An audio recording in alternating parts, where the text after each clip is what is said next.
Hey everyone, and welcome to today's Explainer. Our focus today is absolutely crystal clear. We are getting Chicago area homes prepped and ready for those plunging winter temperatures. If you live anywhere near the North Shore, or really anywhere in the northwest suburbs of Chicago, you already know that the cold around here isn't just a minor inconvenience, right? It is a sheer force of nature. So we're going to break down exactly what you need to do right now to make sure your home's heating system is totally geared up for the heavy lifting ahead. Okay, let's dive into this with a pretty stark warning straight from our source material. The text hits the nail on the head, stating, "Furnace problems that seem small in fall can become big emergencies in mid-January." I really want you to stop and think about that for a second. You know that tiny rattle in the basement? Or maybe that one room that never quite gets warm in October? It's so incredibly easy to just wave it off when you're only needing a light sweater. But our source makes it very, very clear that ignoring these seemingly minor heating quirks is a massive gamble, and it's one you definitely do not want to take. So let's map out exactly how that gamble actually plays out. In the fall, those quote-unquote small furnace problems start popping up. Maybe you've got a slightly clogged filter or a partially blocked vent. No big deal, right? Well then, early winter arrives. We get those notorious Chicago cold snaps where the temperature literally plummets 30 degrees in a single afternoon. Suddenly, your system is working a whole lot harder, though it's still kind of managing to scrape by. But then, we hit mid-January. We are talking long stretches of freezing weather, sub-zero wind chills, the whole shebang. Your system is running continuously, that small problem compounds under all that extreme stress, and suddenly, bam, your system shuts down. You're left with a full-blown freezing emergency. It's a rapid chronological escalation from a minor nuisance to an absolute disaster. Section 1. The complex ecosystem of your home. Managing a massive network of climate tech. Because, a modern home really isn't just a simple heater in the basement anymore. Now, what's really interesting about this slide is the sheer, overwhelming volume of technical products relying on your home's infrastructure. We aren't just talking about a basic furnace with a pilot light anymore. We're looking at advanced condensing combi boilers, steam humidifiers for air quality, smart water shutoffs, and battery backup sump pumps. Your home is basically a complex, deeply interconnected, high-tech ecosystem. And honestly, that is exactly why attempting any DIY maintenance on internal safety controls is a terrible idea. There are just way too many advanced variables at play for a quick weekend project. Moving right along to Section 2, 3 steps to winter prep, cutting through the noise. Let's relieve some of that tension with a straightforward, totally manageable checklist. To cut through all that high-tech complexity, our source brilliantly breaks preparation down into 3 highly actionable steps. Confirm the basics, change your filter, and schedule a pro. That's it. It's clean, it's logical, and following it drastically reduces the risk of those unexpected mid-January shutdowns. It focuses strictly on what actually keeps the house warm. Let's break these down one by one. Step 1 is all about confirming the basics. You want to start with the components that you can easily check yourself. First, just verify the furnace actually has proper power. Then double-check that your thermostat is actually set to heating mode.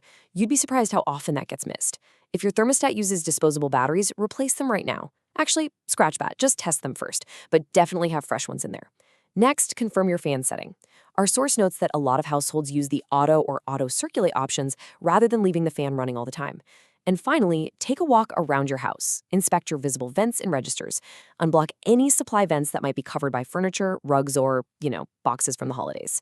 The absolutely crucial point here is airflow. Blocked airflow causes the furnace to overheat and cycle totally inefficiently right when you need it the most. All right, moving to step 2. The source states this so plainly, and it is pretty much the golden rule of home maintenance. A dirty filter is the most common cause of poor heating performance and unnecessary furnace strain. It's such a ridiculously simple thing, yet it's the #1 culprit for issues. You need to look up your specific manufacturer's guidance, get the correct size, and replace that filter. Oh, and keep in mind, if you have pets, deal with allergies, or just have heavy dust exposure, you're going to need to check and replace those filters way more frequently to keep everything running smoothly. All of this builds perfectly into step 3, scheduling a professional inspection. Even a perfectly maintained furnace benefits from an annual check by a qualified technician. So what exactly are they looking for? Well, they'll check the burners and verify ignition. They'll verify the combustion performance to ensure it's burning cleanly. They will carefully inspect all those internal safety controls. They'll also address any hidden airflow concerns in your ductwork and evaluate the overall wear and tear on key parts. Remember that complex ecosystem we talked about earlier? Furnaces rely on safe operation to manage incredibly dangerous combustion gases and intense internal temperatures. Because these internal safety devices are absolutely not intended for homeowner troubleshooting, you literally must rely on a professional to handle them. And hey, while the pros at your house, our source strongly advises, don't wait for a failure. Ask your tech about efficiency upgrades or reliability options for older furnaces. If your system is older or has had recurring faults in the past, have that conversation today. The logic here is just rock solid. The goal is to catch problems while they are still easy and, vastly more importantly, much less costly to resolve. Waiting for a complete breakdown pretty much guarantees you'll be paying a massive premium under emergency conditions. Section 3, the proactive homeowner payoff. Securing comfort and saving money. Because this all connects directly back to your peace of mind. When you compare a well-sealed home to an unprepared one, the difference is just staggering. A proactive homeowner experiences reduced furnace strain, remarkably steady heat, and lower energy costs. Why? Because they aligned their expectations with seasonal demand, and they ensured their insulation and air sealing were in great shape.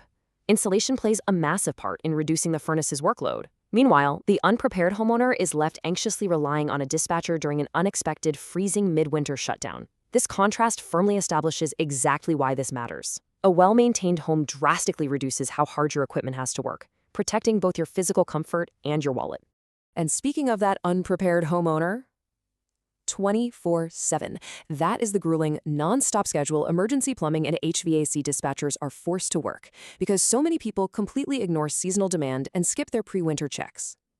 By combining your quick homeowner review with a professional service appointment right now, you actively avoid becoming just another frantic emergency call in the middle of a freezing Chicago night. So, as we wrap up this explainer, I really want to leave you with this final provocative thought. As the temperature drops, is your furnace actually ready for the long run? Or are you just waiting for a mid-January emergency?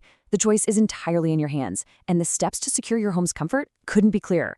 Take action today. Schedule that maintenance and enjoy a warm, steady, and totally stress-free winter. Thanks for joining me.